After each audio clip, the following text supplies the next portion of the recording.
Well, we just saw Think Like a Man 2, and the way this show works is we will give you our thoughts quickly without spoiling anything, give you an idea of whether you should go see the movie or not.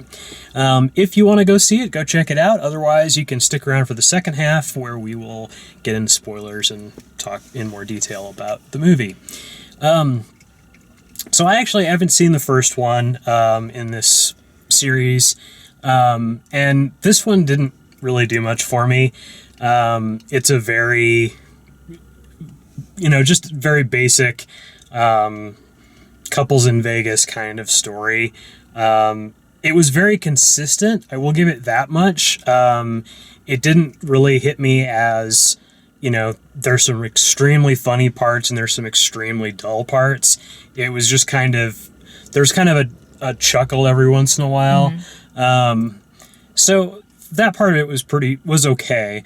Kevin Hart narrates the entire movie, which I think works for the funny parts of it and doesn't work as well for the down parts of the movie. Mm-hmm. Like he's just too wacky for those parts of the movie. So it seems weird that they have a narrator for it, but maybe that's the established style. Or I can't remember if they had a narrator if he narrated the first one. He probably did, but I can't remember. So I would say this was probably, this is certainly more fun than About Last Night, which has a lot of the same people in it.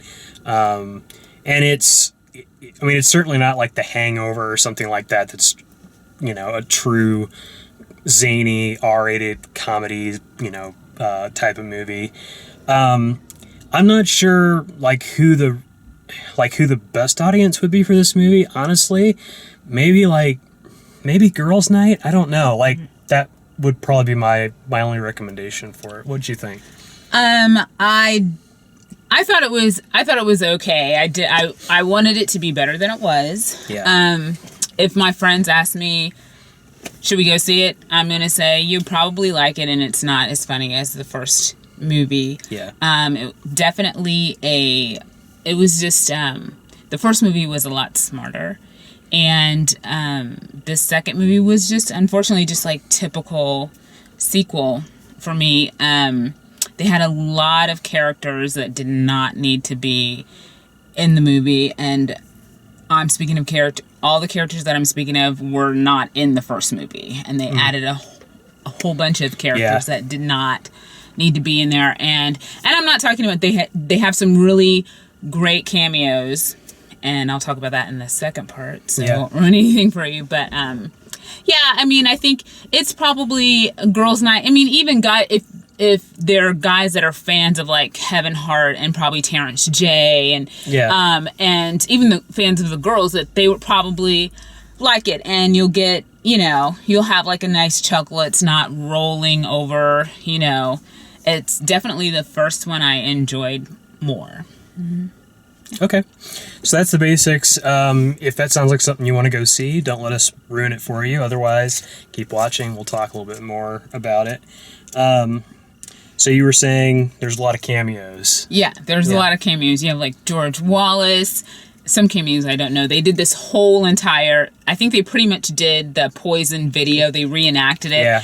And let me see. It's Ronnie. Ronnie. I was trying to think of Ronnie's actually. He makes a little cameo in there. Mm-hmm. There's another comedian that was at the end. The blonde lady. She made an appearance. Dennis Haysbert, which really wasn't maybe a cameo because he was in there for a nice chunk. Who else was in there? There was quite, because I was just and there's such and such. Yeah, they mentioned that Dennis Haysbert was going to be in it. I think either in the trailer or in the opening credits, he came up. But yeah, there was a lot of cameos. That I think probably the Poison video was the biggest moment of the movie. Yeah, and it's kind of, it's at first you're because at first I was thinking, I didn't realize that they were doing the video, and then when it went to the extreme, I was oh, okay, now it's funny, because at first when the girls started singing, I was thinking to myself, oh, okay, that makes sense, because me and my friends will do that too. An old school song comes in and we're singing it to each other and everything like that. And then they started reenacting. I was like, well, that's not going to happen. But then they did the entire video, and I was like, oh, okay, it's funny now. Now I get it. Yeah, it's one of those like they show the first part of it in the trailer, like they show her lip syncing along, but then it changes gears, and it's kind of funny because. Yeah, like you said, like at first it's like they're just lip syncing, they're up there having a good time, but then like they do like a verse that they actually sing, right? Like one of the raps, like they sing it, they sing it, and then you're like, oh, okay, and then like you expect it to end, and it doesn't. They just keep going on, and and then they have like gold chains on and everything, and it even has the at the end of the video, it even has like.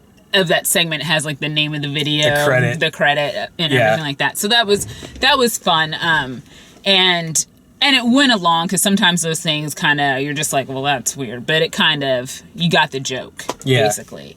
I think that at this point in time, like certain things, Jennifer Lewis's character, and she's an I enjoy Jennifer Lewis. I think she's an excellent actress, great character actress. And I think we got her character in the first one. And I think it would have been more entertaining had she grown just a little bit.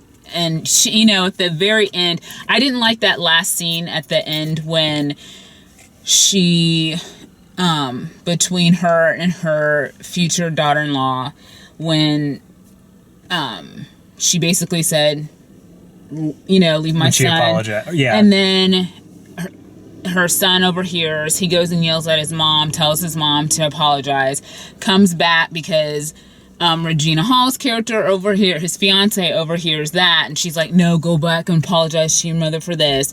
And then he's like, why? No. And then the mother comes back, she's like, yes, I should apologize. And I was just like, all right, already. Like, I didn't particularly like it. I liked it when she said, your mother, when he went in there and told her, and I think the reason I didn't feel like he needed to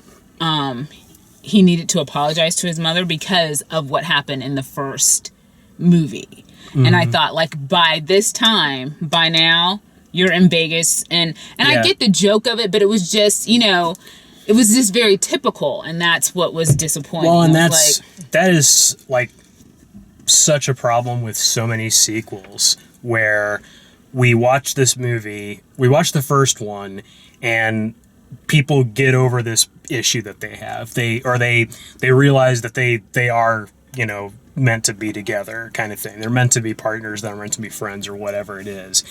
And then the sequel says, well, that formula worked, we're going to do it again. Mm-hmm. And they come up with some stupid reason to make that same problem happen for them again. Right. It was a similar thing with 22 Jump Street, where, I like my buddy cop movies where there's buddy cops, not where there's like a little tension. Right. There's some kind of issue that has to that they need to resolve. Like to they back did that in the first movie. They don't need to resolve that again. Right. It's like, did you forget the events? Like, did you forget what you went through to get here? The first time, right. So, and I see that in so many sequels. Yeah, I think that's what, it was very typical in that way. Extra characters, what's his name? Is it Adam Brody? And I don't remember the guy the other guy. But, nothing against them as actors, and a job is a job when you're an actor.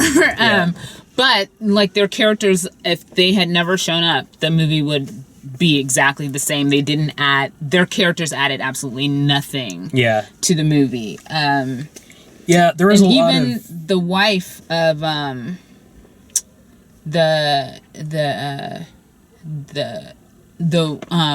for those of you that have seen it, you're talking about Tish, the white lady. The white lady? Yeah. Like, even her, really... And I didn't think that she needed to be in it. I didn't think that Lala needed to be in it. Mm-hmm. Like, if you especially Lala had like 3 lines in the whole thing. And I get, they're all girls and all this, those are your girls, but completely didn't need to be in there. Yeah, Tish. And Tish is she's very funny. Yeah, she was in she was in Mom's Night Out, and I want to say she was in something else I saw this year. Yeah, she is really funny, and they were kind of going for I almost felt like she was like the Zach Galifianakis character. Like they were trying to play her as the sort of wild card of, because she ended up being in the music video and that kind of, like they ended up transforming her from like, from ho-hum doofy to mom like, to hot mom, whatever. Right. Yeah. And I saw what they were going for there, but I agree. Like they didn't develop her at all. Yeah, she wasn't do much with her. Yeah, I think the additional characters, they didn't add anything to the storyline at all. There was nothing, they didn't add anything. And so if you're not there for a reason, then why are you there? That's kind of how I feel about this is a romantic comedy, right? So is it romantic? No, it's not. They set up all of the B plots at the beginning of the movie that they're going to resolve at the end. One couple is edgy about work. One couple is edgy about having a kid. It's all of that kind of stuff. They set all of that up. All of that stuff resolves with a neat little bow at the end, and then the wedding gets saved, and they have the wedding, which they're going to do. Right. They're not going to just like, well, the wedding didn't happen. Right, movie exactly, over, yeah. the end. So that's not going to happen. That's going to happen. And so then it has to stand up as a comedy. And for me as a comedy, it just never, in comedy we talk about the stakes and the stakes being raised and the stakes being high enough, throughout the course of the movie.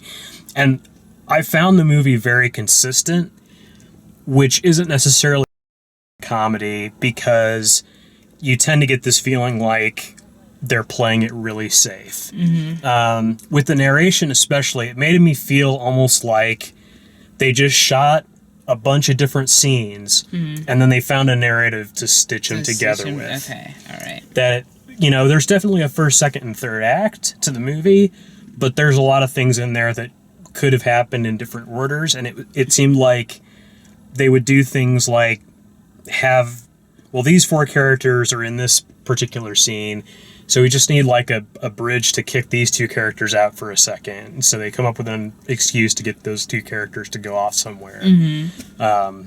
It never felt like anybody really had a reason to do what they were doing.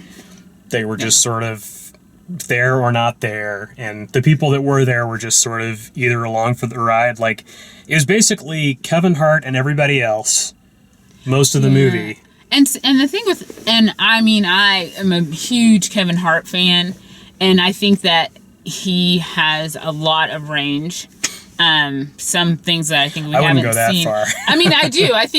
Not in this, and I think that there's things that we haven't seen. Like, I think, he doesn't always, and maybe a lot is stretching it, but he doesn't always have to play that high octane, goofy character. I think he plays comedy very well, and I think he can play it at different levels. And this was kind of just high octane the entire time, right? And it would have been nice to maybe see some levels in there. I know it's a comedy, but it still would have been nice to see some levels in there, and just for the sake of, like, you knew something was going to happen with, and maybe that's not such a big thing because they set it up that way. Like, when they were like, how is this $4,000 a night? Are you sure it's not, he had this massive suite. He rented this, he books this massive suite for the bachelor party. And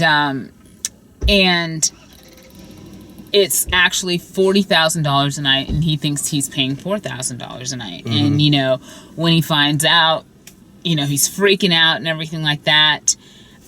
He believes that he's going to win the money back by gambling. Mm-hmm. And, of course, he actually starts winning, and then he has an opportunity to really win, to double his money and actually pay off. It would have paid the bill, and he would have had, because he was going to win like $50,000 or something. Yeah. And I don't know, it would have been interesting to, I guess my thing is, so what happens is that he does not win it because his friends get worried that he's about to lose all the money that he won. Mm-hmm. And so they take his bet and put like a low bet on the bet, Yeah. and so he wins like $200 or something ridiculous. And so it would have been, I don't know, either more interesting to see what happens with that. Like, I mean, he gets mad at his friends, and I don't know, it was just something, or either just let him win the money or something. That would have been, because we weren't expecting him to win it. Yeah. You know, either way, like if he had put it on there and it stayed, I was expecting him to lose it all. Right. You know, so I think it comes back to the too many characters problem, where because you've got all these other guys that can be more subtle with their humor, more like Michael Ealy's there, the guy that's like, what is it, like Zeke the Freak or whatever? Zeke the Freak. I can't remember his name. He's the one, for those of you who've seen it, that is with Megan Good's character. Yeah, and he's got some funny scenes, like some funny reaction shots and stuff like that. Like, he's got some comic timing. But yeah, it felt like Kevin Hart was there to be like Chris Tucker on Friday. Like, just as completely insane all the time as possible. And that works if the characters in the movie along with him like him for that personality. But we got the impression as a audience that they just sort of pity him. Yeah, I think like, we just feel bad for him the whole time. Like, I guess I didn't really feel bad for him, and maybe it's part of it is because I've seen the first one. Yeah. And he is, because I feel like sometimes there are groups of friends and there's that one annoying one, and for whatever reason, Yeah. they're still in your group and you love this person, but you know they're freaking annoying. And I see what you're saying. At some point in time, you have to say, shut the heck up. Mm-hmm. And they did that, but it was like way at the, like, it should have been done, you know, it would have made more sense if it was done a lot sooner. So and I see what you're saying. And I know, when we were discussing this, like, coming out, and we were talking about like the number of characters, I still feel that there's definitely too many characters, but I think just initially, because Dale had said just even with the initial group, he felt that there were too many characters. I like the initial group, and I think it would have been fine just to stick with those. Yeah. And then maybe if they had stuck with those, you might not have even felt that at all, you know, but anyway. Yeah, I got to know the main, you know, like 4 couples or 5 couples or however you want to look at it, just fine.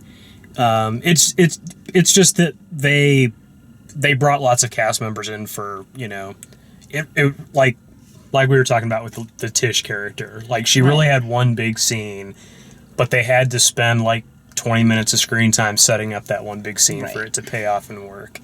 And like I've said, I mean, it's not to go around and repeat myself again, but it's a consistent movie. There's not like a point where you go, when is this going to be over? There's not a point where you're like, that's the funniest thing I've ever seen.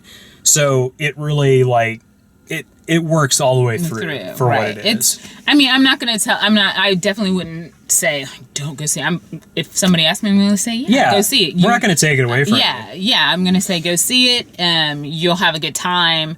And if you've seen the first one, you'll definitely like the first one better. And a lot of that has to do with because you see the development of characters and relationships, and it sounds like it was better written. Yeah, it was I think it was well written, and you know that characters are going to end up together, but you don't exactly know how. And as Dale was saying in this one, it's kind of right. I mean, you know that everything's going to be resolved, but it was just like now we're at the end of the movie, and so everything's is going to be resolved just like this. We're going to say a couple of lines, and everything's cool. Yep.